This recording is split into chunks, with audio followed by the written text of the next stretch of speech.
that's just the way. What's that you say? Isn't that the way?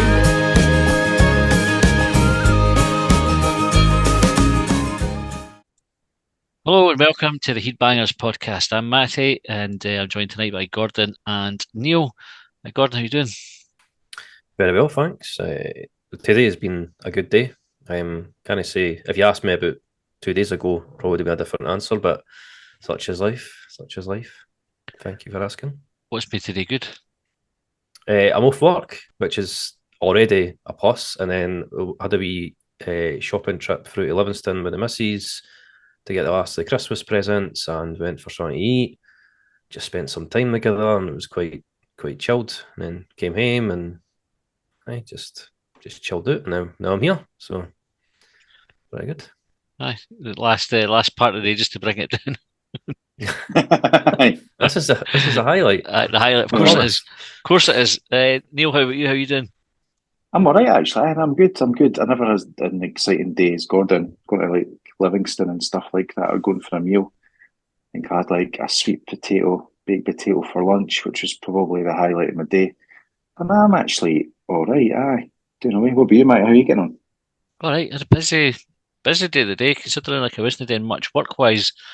We had like a wee extra Christmas tree we found in the loft, which I think last year we decided to buy a wee Christmas tree so the dog wouldn't wreck it.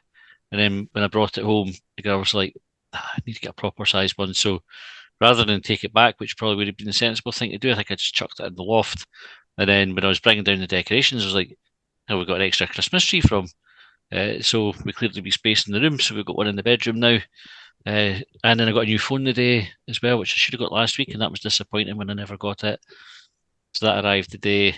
No finished setting it up yet. It was doing like an update, and then it was transferring stuff from iCloud. It says it's got 15 hours left. I was like, nah, you're joking. 15 hours, that's like a piss take. But then it very quickly went 14, 13, 12, 11. And I think they must do that on purpose to make you disappointed first. Aye. And then when it comes down to like it's only taking 5 minutes, you're like, oh, that's bad, that. It makes you feel better about it. Aye.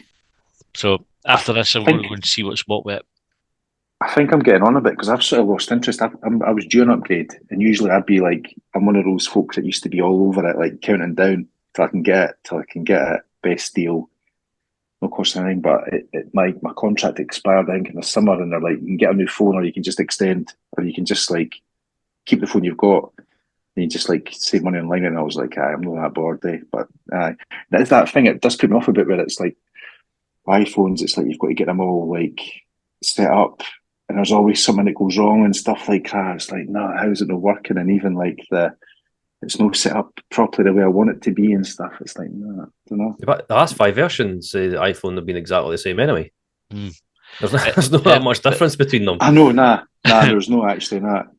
There is that when you get the new one, you open it up and you go, oh, it's set up exactly as my old one is. It's like, I went for the bigger one this time, so there are some differences. My one was a 13, so I'm like a wee bit behind on them anyway. Or maybe I've got the 12 and the girls have got the 13. So I knew I was behind what my daughters had, and that's never a good for me anyway. I need to have like the newest one out of everybody. If Jane's got a newer phone than me, then at the earliest opportunity I'll upgrade. Like I just have to. The funny thing is the fraud people at 3 phoned me. And I'm suspicious when people phone me anyway. You know, and they say this is who we are.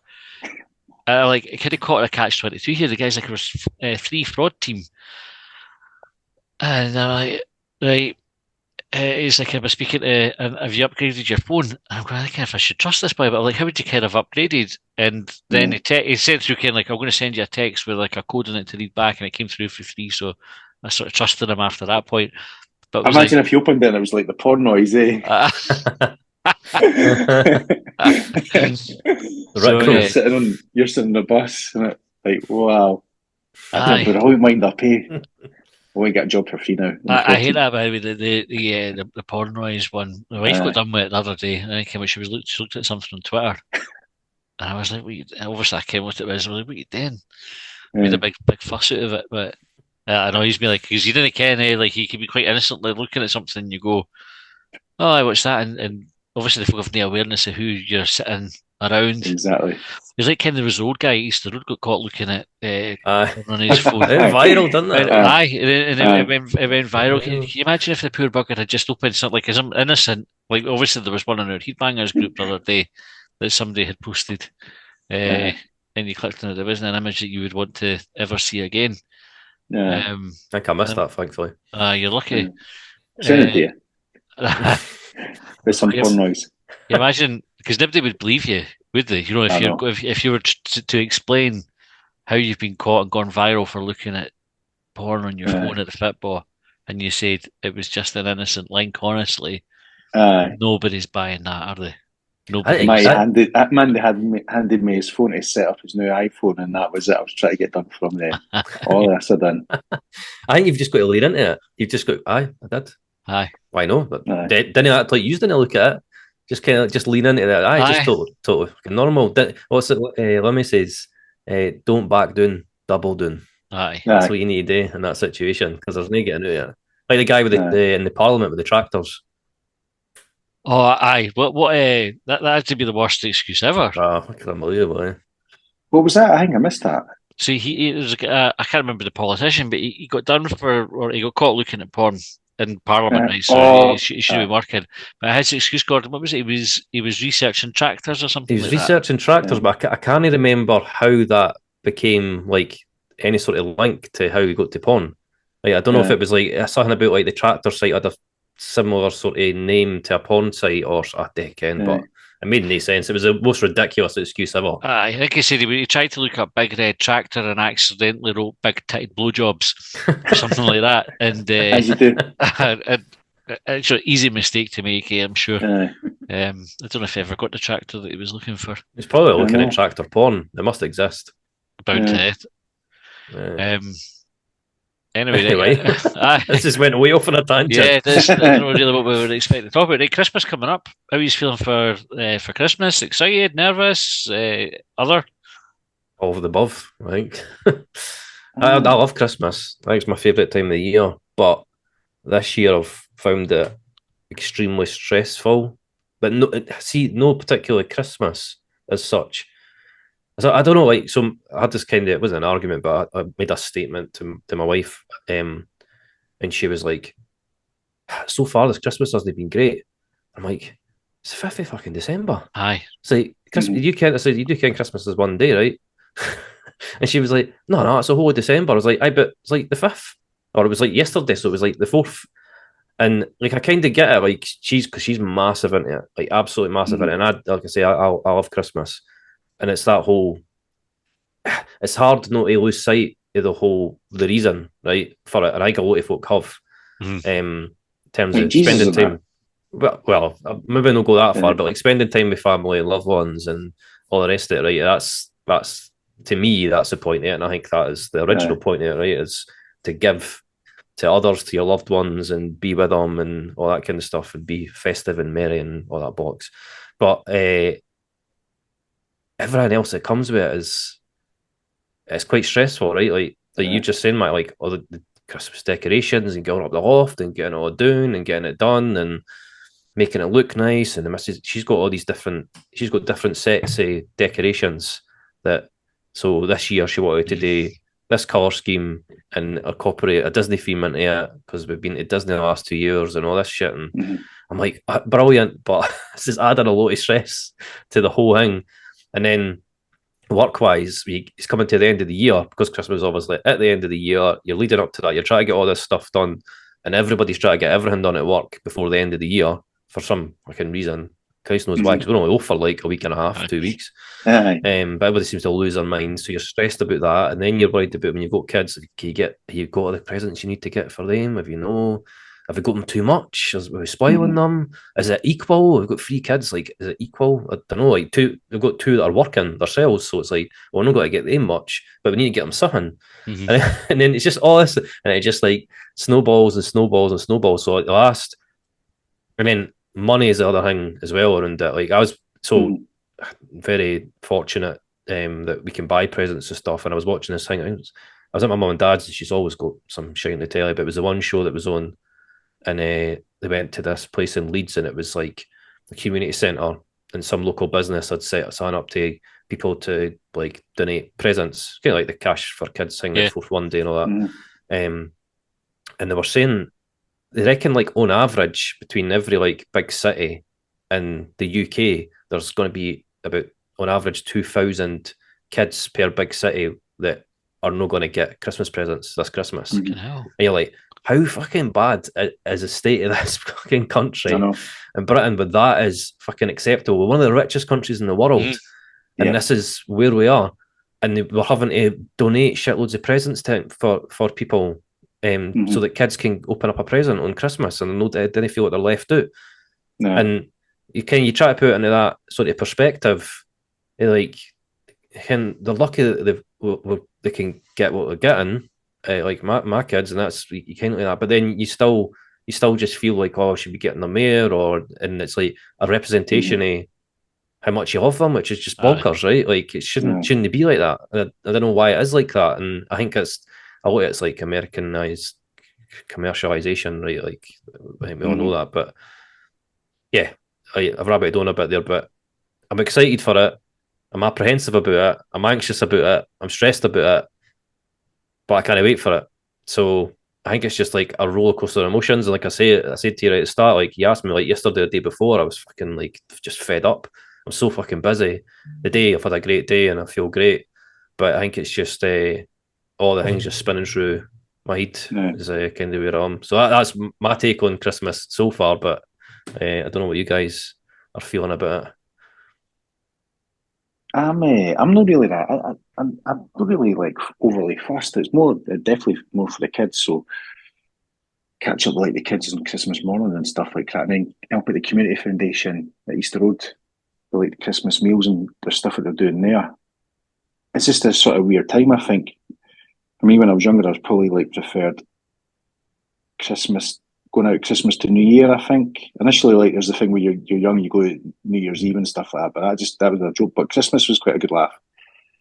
And then I think it's sort of like when you're older and you're working, you've got like you're going work nights out, like Black Friday, like the last Friday before Christmas and stuff. But I'm not really that. I'm not really totally in the mood for it. And I'm not drinking as well. I need to like watch what I'm drinking, so I need to like stay off it for like the whole of December and January, and probably I don't know, like. But I've got blood testing that in January just to see what happens. But it's that thing where like,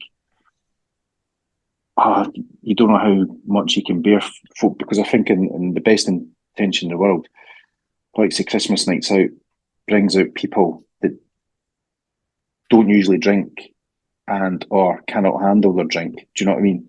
And if you're sitting at like tables with folk like that, and it's like I've been there as well though. Do you know what I mean? Like I'm not all drunk, but it's like there's times when see if you're sober and it's just like nah, folk being sick and stuff, and like folk try to like dance and that. It's like nah, just leave me be. But apart from that, cannot wait. Apart from that, apart from that, we find it stressful. We'll try to kind of organise seeing everybody on Christmas Day, right? Because traditionally we would have done my mum and dad in the morning and Jane's mum for Christmas dinner, and then vice versa the next year. So we'd alternate who we were having dinner with and that. But my mum said a couple of years back that she was kind of like she felt too old for it, like, and just wasn't in the mood for cooking like a big massive Christmas dinner. So she wasn't really wanting to have that arrangement. My wee sister stays over in Troon, and her setup is she'll need to stay to have Christmas in Troon. So that means either we all need to go over there or no see her. And so you're trying to figure out how to do that, but and still see Jane's mum who's in Edinburgh. So we'll no go to Troon. Jane's mum's no wanting to have Christmas dinner at hers, but she's wanting to go to my sister-in-law's, but we are the transport for it, so we'll no spend the Christmas Day with my sister-in-law, but we still have to go and pick up my mother-in-law, drop her off, try to see Josh. We're trying to figure out how to get everybody into the house. Can we get Josh over? How do we time everything? We've no got, because when Josh moved out of here, the girls stopped sharing rooms, so they've got their own room each now. So there's no bed for Josh. If he wants to come back and stay, like, well, you can make a bed up in the living room and you can sleep there, but it's not the best for Christmas. It probably drives the Doug mental. And so then Jane's getting upset about the prospect of not seeing everybody, and you're like, fucking hell, it's just like, Yeah. it's meant to be a calm day. Why do we not just go to just let other folk down? Is my sort of theory on it. It's just like, well, nobody really is making a massive effort to work around our needs, right? And with the best will in the world, right? And that's absolutely fine. That's kind of folk do what they want to do. But we can do it as well. That's kind of what we're saying to James. Like we didn't have to bust a gut for everybody else. We didn't have to have like a mad Christmas where it's just like I was trying to bend over backwards for everybody. Right? When it was, Josh can find his way here. I can go pick him up, and we can just take it easy, and we'll see everybody, and then that'll be grand. And we can see like the parents Boxing Day or the 27th. Like it's an arbitrary day, isn't it? Like Christmas Day. Like everybody decides we need to go mental this day. I was like, well, why not just spread it out over a couple of days and see people when we see them? Like, I'll see my man on the 27th for the football. It's like we could all go over. We could go to the game. You just could stay, and then we're all there for after the game. We could have dinner or whatever. Do you know, like all these sort of things you can sort of work around and make it less stressful. But it's definitely been really difficult, and I think kind of if we spoke about it here before about like the empty nest syndrome, is it really comes home this time of year when you sort of have the memories of the kids all being wee and excited for Christmas, and now they're like they're excited for Christmas, but it's not the same. And Josh isn't here. That Sophie will be here. She'll be staying at her boyfriend. She's sort of like no made up her mind. So we could potentially have one bairn here for Christmas, which. I don't know. I'm not that fussed for it. Like, it's just another day for me. I'm not really that bothered about Christmas and all the rest of it. But Jane's, it's a big deal for her, and it's difficult now. Is trying to kind of keep everybody happy and unstressed about it. I'm sure there's a solution there somewhere, Ken, but just maybe need to find it out. Do you think there'll be a point where, like, maybe you and Jane just go away for like Christmas, like in the future, or that just both of you just let's just go away for that? Do you know what I mean? So I suggest that, or go out somewhere for a meal. It kind of look like loads of folk did it. Kind of go for like a curry or something on Christmas Day. I think that's a great idea. Just go out, and you've not got any of the dishes today, or can't worry about cooking the big dinner. Just go out and. Doesn't have to be like the turkey, like 4-course type thing. But I think that'd be brilliant. That just or going to Cosmo at the top of Leaf Walk if that was open. Imagine that. Christmas Day with like garlic bread, chicken korma, and some ice cream. That'd be brilliant. Happy days. I think what I try to remember is that it's every year, right? Like if you didn't manage to see everybody on Christmas this year, just then earmark, like pencil that in for next year. Because we have that similar, like whose family do we see? Do we see my wife's family? Do we see my family? I've got a sister, my wife's got a sister, both got 2 kids, so there's like 3 sets of families with kids, and then it's like our mums and dads, who do they go see when, and all that kind of stuff, and they want to see everybody, and it's like, well, it's just one day, like I fit everybody in, and then you go like Boxing Day, we're dating Boxing Day instead. I was like, oh well, we're going here, and I'm like, all right, well, you're coming here, and you're like, fuck, can't keep everybody happy. Nah. I think you get to a point where you didn't necessarily need to try some things. I think you just need to look after yourselves. Like again, that's not really the spirit of Christmas, is it? But I think if you like you said, Gordon, there's a pragmatic way to do it, isn't it? Like we'll see you next year, or we'll come and see you at the start of the new year, or whatever it is. It's just like that sort of. It says a total arbitrary. We need to do everything on Christmas and make it. There's a lot of pressure to make it special. Aye. And I think that's helpful all the time. You made a really good point, Gordon, about the parents with no presents to open, and you think your heart goes out for these kids. But I think about the parents. Imagine you're like the that kid's mum or dad, and it's Christmas Eve, and the next day is going to be absolutely horrific to get through. Like the whole period, you're just going to be dreading the whole thing, and you can see why folks struggle at this time of year, and it probably doesn't help. Like we've got loads of houses around us, and yours will probably be the same with like the mad decorations outside. It's like so extravagant in that, but I always think they're so. I think you might have your house decorated all mad outside yourselves. But you think like the folk that go way overboard, the house thinks a wee bit crass, and you think there's going to be kids that will go past that and they'll look at it, and it's going to have the opposite effect of making them feel great about Christmas. It's like I know that folk shouldn't celebrate it. Like, it's nice seeing the decorations and all that, but Mhm. I just think folk go overboard, and it's that sort of almost like, look at how much money we've got, is almost what they're trying to say. And it's Aye. like when you see the photos on like Christmas Eve with like all the hundreds of presents and stuff like that. Do you know what I mean? For that are like for kids and stuff. Like probably done a bit of that, like when the kids were younger and stuff. But you feel it's just like one-upmanship for a lot of stuff, eh? Like my pile of presents has got to be bigger than your pile of presents, and do you know what I mean? My house is going to be decorated better than your house, and my Christmas jumper is better than your one type thing. But It's societal pressure. Like Mhm. that's what it is, and that's what we create in ourselves, and that's driven for brands and marketing and Mhm. Smith's Toy and Toys R Us before that and all the rest of it. And you need to buy like these deals with the kids, and you got the adverts, and the parents are going in with their trolleys full of presents and stuff, and even like Mhm. movies and stuff like that, like Home Alone, like how Aye. many, like the size of their house and all the presents they go and all the rest of it, and you feel like that's how Christmas is supposed to be. There's like that pressure, and as I was kind of mentioning earlier, we kind of forgotten as a society what the actual point of it is. Mhm.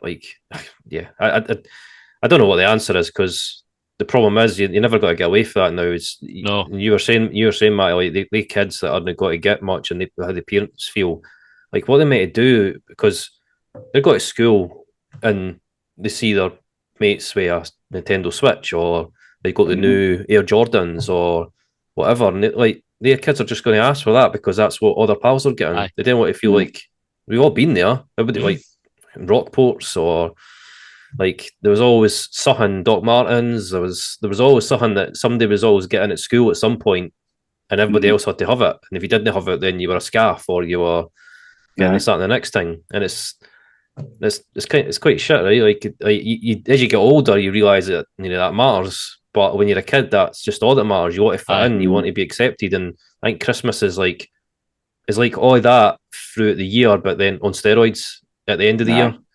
It's like, well, I'll have to have all this because everybody else is getting it, and if everybody's getting a new FIFA, and all my mates are playing online, then I need to get a new FIFA. And if I can't get it, then like I'm going to get left out, and then you got I can imagine when kids get depressed and everything about it. So there's a massive amount of pressure for parents to deliver what Santa's supposed to bring them on that they've asked for on Christmas, and it's I think that's what we've just got to keep perspective of. Like, there's all that stuff, and I love Christmas and everything, but there's a lot of families and a lot of kids that it's not a good time of year for. So I think we're really lucky that we're in a position where we can make it a good experience.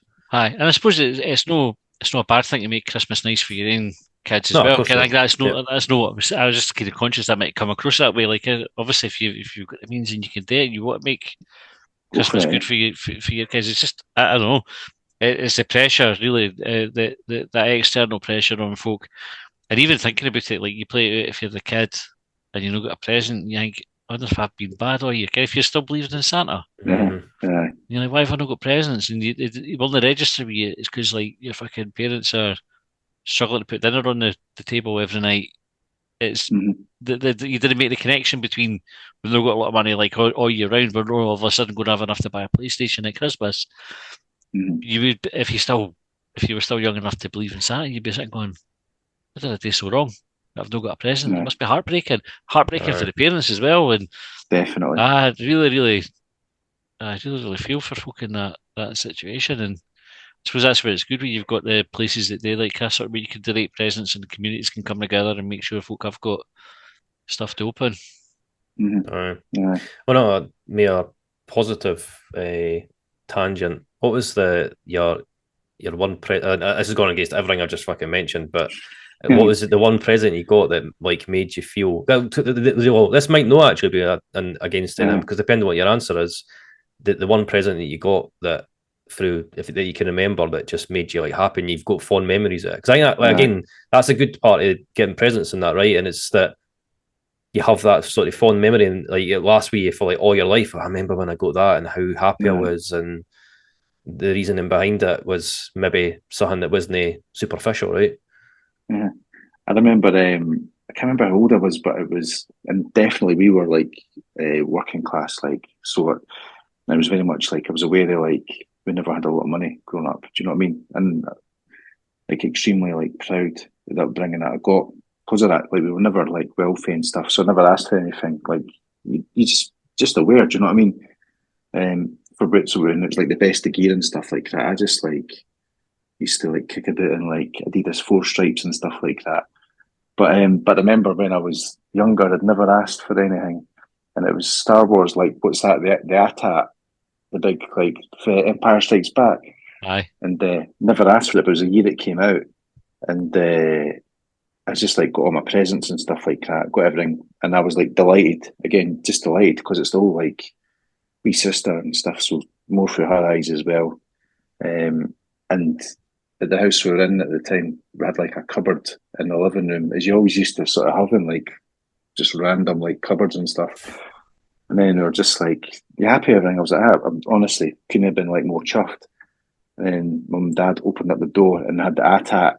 But I think I had problems wrapping it. That rings a bell because they would have given it away. Like, if you know what it looks like, it's just like a mechanical dog type thing.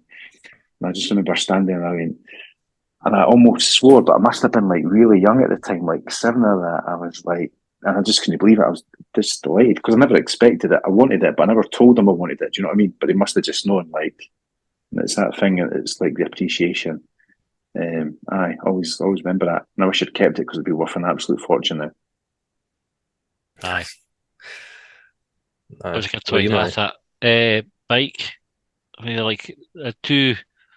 I remember having a wee BMX when I was wee. Get one of them for Christmas. I mean, I got upgraded to a racer. It was my cousin's old racer as well. So I knew the same. We didn't have loads of money. It's like Christmas present was a hand-me-down racer. Mhm.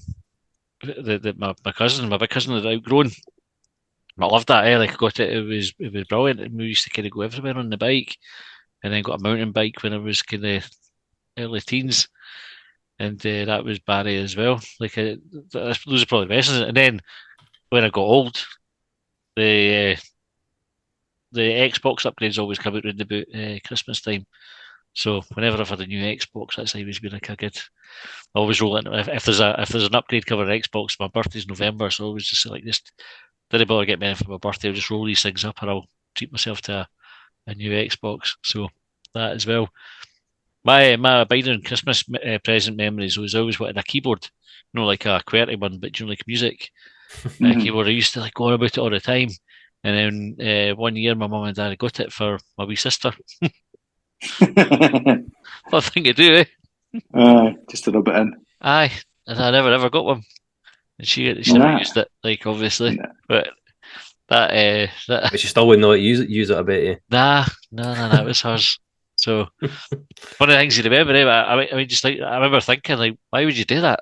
That was such like a random. She'd expressed zero interest in having a keyboard that I can recall.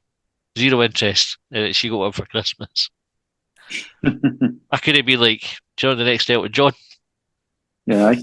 Could have been. Just I know. we've all Rocket missed Man. it. We've all missed it. Aye. Yes, a tune Rocket Man.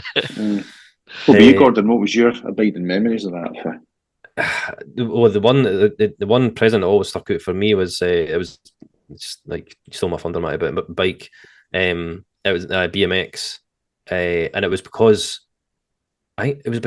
watching ET and just them on their bikes and just like scooting about on their bikes, and I was just like, that looks cool as fucking anything. I can't remember if I ever thought that I would get an alien to put in a basket on the front of it or something, but I definitely just liked the fact that they were just like, they could get away from governments and stuff on their bikes, these wee bikes, and they were just pedaling so fast, and I was like, that'd be great. So I got a wee blue BMX racer, and it was magic, and I kept that for like years, and I was far too big for it, and I was still riding it about, this wee tiny bike. And it was great, and I tried to like put the bars in the back of it and all the rest of it so folk can go on it and things like that. It was just brilliant.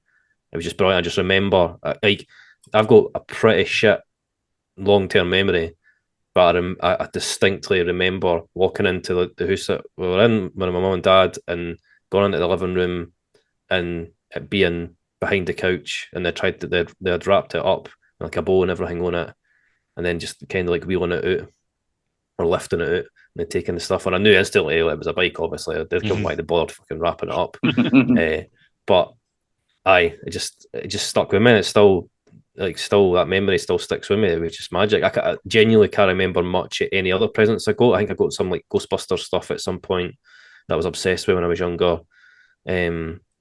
But that one just like really stuck with me, and I think it was just that connection and that's a great thing. Like you want something all year, or you get that connection with a film or whatever, and there's a reason why you want it, and then the magic of Christmas, Santa's brought you this because he kens you want it, and it just makes it that wee bit more magical. And rather than just getting something throughout the year, right? You just get like there's its own Christmas when you're young, and Santa's brought it for you. That's magic. The elves have made it, and he's brought it. It's great. You know what I mean? That's the magic of Christmas. That's the magic of Christmas. Getting up at like fucking 4 a.m, like as early as you could get up when you were wee as well. Like how early could you get away as Santa being, and you'd go and have a wee peek to see if there was presents under the tree and that. I'm a proper bah humbug with Christmas now. I came with it. Where it come from? Jean goes mental at me. Like yesterday, she was like, "Well, we'll go drive around and see some of the houses that I've got the stuff on."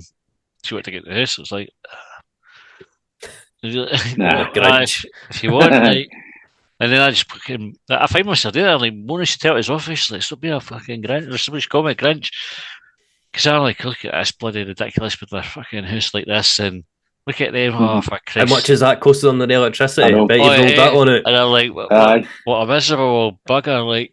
And, but I feel like that. I don't know if it's like, God, you mentioned about that you know, the stress of have you got everybody the same amount, like for the kids, because it's like, is it the expression of how much you like? Have you got a favourite? And you didn't want to have favourites at Christmas. Obviously, you've got a favourite kids, right? Everybody's got a favourite. Nobody admits to it, right? Everybody has. I just dislike them all equally.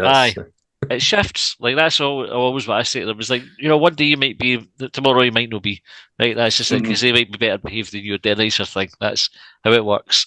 At Christmas, you do what you do. But then what happens is you end up, it's like it's so easy to stretch past your budget for it. Because you'll maybe get one person like a high value item, but it's only one, and then they've only got one thing open, and somebody else has got maybe 5 wee things, and then you're like, well, you better get them another couple of things to open, because otherwise it's like.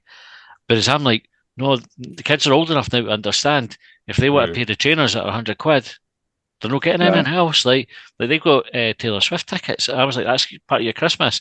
And she tried to remind everybody that conversation we had in the summer when the Taylor Swift. I'm like, no, they were fucking extortionate. We can't spend that money again because we've already spent it. Grinch.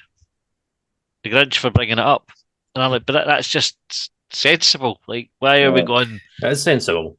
I'm the worst for not doing that, because see that. That big Disney castle thing, that was for my missus's Christmas. And do you think that I've no bought her anything? I definitely have. And I bought her something that I was probably in the top of my price range if I hadn't bought her already something. And I just like, because I got suckered into it, the fact that it's not her, it's just me going, it's just have something to open, for the kids and that. Like, just it has to be for the kids too. It's just have something to open. It makes you feel good, though. You see, there is a selfish element to Christmas, definitely. Like, and I think we shouldn't really be ashamed to say that. There definitely is. It does make you feel good, and I suppose it's your loved ones, right? You want to make them happy. Of course you do. Yeah. What is that? Well, within a price point. That's what I'm saying. I think we'd have been happy. Just but that's the thing, though. It doesn't always work that way. Like the cost of something doesn't necessarily equal the best present, right?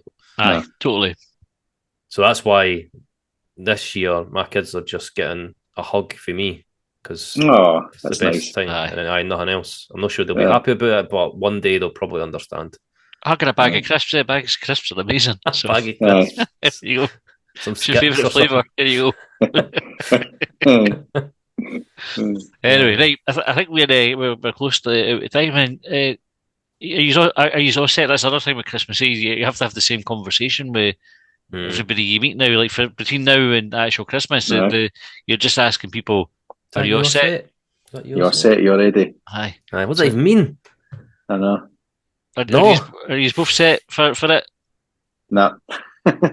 Nah. Well, I think I probably am, but then see, but I'm no, because then we've still got to get all the stuff for the Christmas dinner and everything, and you've got to go to the butchers and get the good stuff. Mhm. Right. So that's kind of all the usual you've got to get, and then you're thinking about steak pie for New Year already. Aye. You've got to get that booked, because if you want a gidgeon for the butchers, you need to get that Aye, in you've got to advance. get it early in that, Fuck, I'm fucking stressed again. Aye. You were in a good mood when they started. Aye. Check Thanks for it. reminding me, Matt, with that simple question. Alan's Baker's going to have steak pies in your book. We've got to get sorted out there if we're stuck. Aye, well, You think? hopefully, best of gear. Aye. Well, if no, I think this is a platform to raise that. Aye. If he's To listening, lobby. he's listening. Aye. Alan, get on it. Aye. Reserve us free big juicy steak pies. Definitely. Aye. Right. No Cool. improvement needed. Okay, Paul. I'm sure we're aiming to have an episode out before Christmas anyway, so we'll revisit how we're feeling about it as it draws nearer, and we're sick of hearing Wham and Mariah Carey and all the rest of it. But then, aye, like, so yeah, that's a good topic, because Christmas Aye. book is one thing that I'm no keen on. So we should dive into that. aye. All right, thanks guys for your time tonight. Thanks for everybody for listening, and we will see you next time. Isn't that just the way? What's that you say?